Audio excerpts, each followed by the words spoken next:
नमस्कार मित्रों, आप सभी का कुछ बातें बातें में स्वागत है दोस्तों अगर वीडियो अच्छी लगे ना तो बिल्कुल भी कंजूसी नहीं कीजिएगा लाइक शेयर एंड सब्सक्राइब करने में।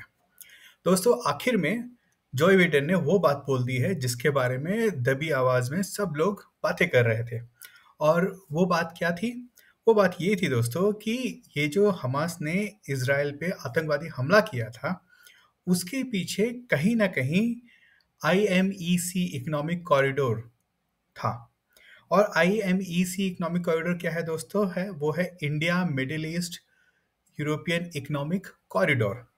और वो बेसिकली भारत को मिडिल ईस्ट के रास्ते, इसराइल के रास्ते जो है वो यूरोप को जोड़ता था। तो बेसिकली जो अभी का जो एग्जिस्टिंग रूट मैप है, उस रूट मैप से काफ़ी सस्ता रास्ता बनने वाला था ये। और समय भी काफ़ी कम लगने वाला था सामान, यानी कि 25 से 30% टाइम जो है आपका बचने वाला था उसमें।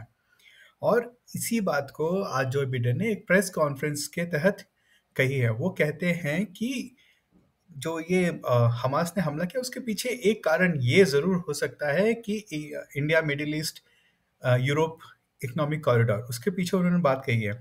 तो दोस्तों ये बात समझने वाली बात है कि भाई देखिए, आईएमईसी जो इकोनॉमिक कॉरिडोर है उससे किसी को क्या प्रॉब्लम हो सकती है, किसको नुकसान होने के चांसेस थे।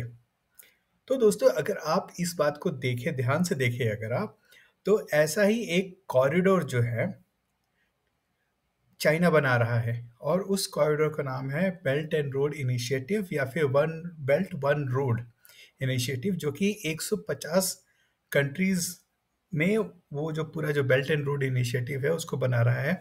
और वही जो बेल्ट एंड रोड इनिशिएटिव था वो जम्मू एंड कश्मीर, यानी कि हमारा जो पाकिस्तान ऑक्युपाइड जम्मू एंड कश्मीर है, उसके अंदर से होके जा रहा था। और जिसके बारे में भारत ने काफ़ी ज़्यादा कड़े शब्दों में कहा था कि ये हमारे सॉवरेनिटी को कहीं न कहीं नुकसान पहुँचा रहा है। और इसीलिए हम बेल्ट एंड रोड इनिशिएटिव को किसी भी तरीके से हम इसको सपोर्ट नहीं करेंगे।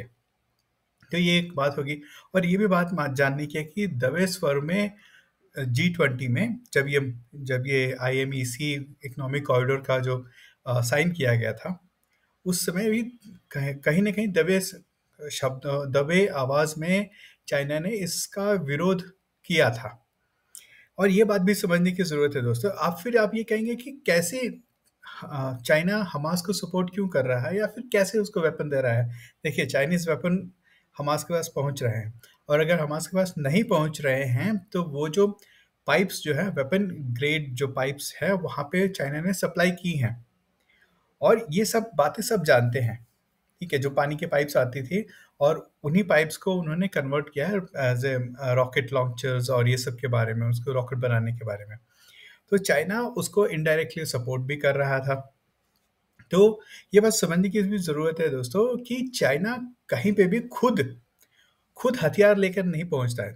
रशिया आप क्या बोलते हैं, आप यूएस का देख लीजिए, वो अपने जो मिलिट्री इंफ्रास्ट्रक्चर है वो उसको वहाँ पे ले कि जहाँ पे भी उसका युद्ध होता है या फिर जहाँ पे भी मीडिएट करता है, वहाँ पे जाके अपनी पूरी-पूरी मिलिट्री पावर या फिर मिलिट्री हार्डवेयर लेके पहुँच जाता है। चाहे शिप्स हो, प्लेन्स हो, मैन इन बूट हो, मतलब अ, ग्राउंड पे अगर उनको लोग चाहिए तो वो सारे उनके सोल्जर्स पहुँच जाते हैं। लेकिन चाइना में वो एक इकोनॉमिक सुपर पावर बनने के बाद भी चाइना में आज तक वो जो कॉन्फिडेंस है या फिर एबिलिटी है, वो डेवलप नहीं कर पाए हैं। और इसका उदाहरण अगर आप देखेंगे तो चाइना ने जहाँ-जहाँ पे भी इंटरफेयर किया है, उसने ऐसे ही आतंकवादी संस्थाओं को सपोर्ट किया है। चाहे वो हमास हो, इज़राइल के और वेस्टर्न यूरोपियन कंट्रीज़ को तंग करने के लिए, तो वहाँ पे उसने हमास को सपोर्ट किया है। उसके साथ-साथ एलईटी कुछ पाकिस्तान में एलईटी को हो गया, आईएसआई को फंडिंग करते ही करते हैं। भारत में अगर आप देखेंगे तो कुकी हो गया, कुकी आतंकवादी, अल्फा हो गया। साथ-साथ में काफ़ी सारे नॉर्थ ईस्ट की आतंकवादी संस्थाएँ थी। इवन जो मणिपुर का जो मणिपुर में अभी जो रिसेंट काफ़ी सारी घटनाएँ हुई थी, उसमें भी काफ़ी क्लियरली चाइना का हाथ देखा गया था। तो ये बात तो कहीं न, अगर इसका इनडायरेक्ट बेनिफिट या फिर डायरेक्ट बेनिफिट किसी को होने वाला था, तो वो है चाइना को और चाइना के बेल्ट एंड रोड इनिशिएटिव को। और कहीं चाइना कभी भी नहीं चाहेगा कि उसका जो इन्वेस्टमेंट उसने हंड्रेड्स ऑफ बिलियन का इन्वेस्टमेंट उसने बेल्ट एंड रोड इनिशिएटिव में ऑलरेडी कर चुके हैं, वो पैसा डाल चुके हैं वो। और वो अगर इस टाइप से कुछ नया रूट बन जाता है तो सीधे उनके जो जो बेल्ट एंड रोड इनिशिएटिव और जो उनके जो इन्वेस्टमेंट है उसके लिए वो खतरा बनने वाला था। दूसरा एक और कारण है कि चाइना इसमें क्यों सपोर्ट करेगा। चाइना की देखिए, ये बात भी समझने की ज़रूरत है कि चाइना चाहता है कि यूएस और वेस्टर्न पावर्स जो है किसी यूक्रेन के अलावा किसी और वॉर में फंसे, और वो उसको जो सबसे सही जगह मिली वो है पैलेस्टीन और इसराइल का कॉन्फ्लिक्ट। तो अगर वहाँ पे इस टाइप का कुछ होता है तो definitely Russia sorry definitely US जो है और वेस्टर्न पावर्स जो है रशिया के सॉरी इसराइल के सपोर्ट में आके खड़े होंगे। और जैसा कि आप देख रहे हैं कि इसराइल के सपोर्ट में यूएस के ऑलरेडी दो नेवल कैरियर्स आके आ चुके हैं। उनके काफ़ी सारे उनकी प्रिपरेशन चल रही है कि अगर अगर इसराइल को ज़रूरत पड़ती है सोल्जर्स की तो वो सोल्जर्स भी सप्लाई कर सके। वेपनरी तो उनके पास ऑलरेडी पहुंच गई है। फ्रांस, ब्रिटेन, इन सब ने इसराइल को सपोर्ट दिया। तो यानी कि कहने का क्या मतलब है कि जो वेस्टर्न पावर्स का जो ध्यान है वो ताइवान से हटकर हटकर इसराइल पैलेस्टीन कॉन्फ्लिक्ट पे चला जाएगा। वो काम भी इस हमास के आतंकवादी घटना ने कर दिया। उसके बाद एक और बेनिफिशियरी कौन है, वो है रशिया। हम ये सब जानते हैं कि यूक्रेन और रशिया में वॉर चल रहा है, और यूक्रेन को पैसे से लेके हथियार से लेके मिसाइल्स, टैंक, क्या बोलते हैं, एयर सर्वेलेंस, सब कुछ जो है यूएसए और वेस्टर्न पावर्स ने दिया है।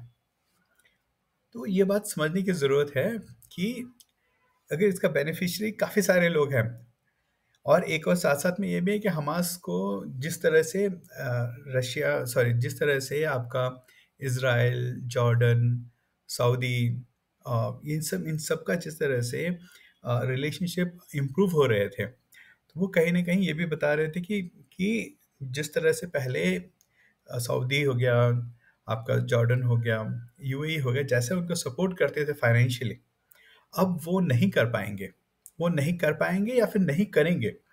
तो उनको, हमास वालों को भी इनको अपने साथ में लेके आना था, चाइना वालों को भी अपने जो उनका जो बेल्ट एंड रोड इनिशिएटिव उसको सही करना था। उसको ये भी करना था कि रशिया सॉरी यूएस जो है जब वो ताइवान को अटैक करे चाहे कुछ भी करे, तो ये लोग उस तरह से ना आ पाए जिस तरह से यूएस यूजुअली किसी भी कॉन्फ्लिक्ट में घुसता है। तो ये सारी बातें जो हैं एकदम सही लगती हैं, और इसके बारे में काफ़ी सारे स्ट्रैटेजिक एक्सपर्ट्स जो थे बातें कर रहे थे, और उसी बात की पुष्टि जो है आपके जॉय बाइडेन ने कर दी है। तो चाइना, और या फिर जो ये जो गेम है, जो अगर सिंपल टर्म्स में अगर आप देखा जाए तो पैलेस्टीन इसराइल का कॉन्फ्लिक्ट, या फिर पैलेस्टीन सॉरी या फिर आपका हमास और इसराइल का कॉन्फ्लिक्ट बोल सकते हैं, लेकिन इसके पीछे काफ़ी बड़ी जियोपॉलिटिक्स चल रही है, और वो जियोपॉलिटिक्स समय के साथ साथ उभर कर आएगी। और अभी थोड़ी बातें जो बाइडेन ने बोली है, लेकिन उन्होंने अगर इतनी बात बोली है तो उन्हें कहीं ना कहीं काफ़ी ज़्यादा उनके पास इंफॉर्मेशन है, और हो सकता है वो सारी बातें सामने ना आए, लेकिन हाँ, ये इसी तरह से छन छन कर छोटी छोटी बातें सामने आती हैं। तो दोस्तों अभी के लिए बस इतना ही, फिर मिलते हैं। और अगर वीडियो अच्छी लगे तो लाइक, शेयर एंड सब्सक्राइब और कमेंट करना ना भूलें। बहुत बहुत धन्यवाद दोस्तों, फिर मिलते हैं।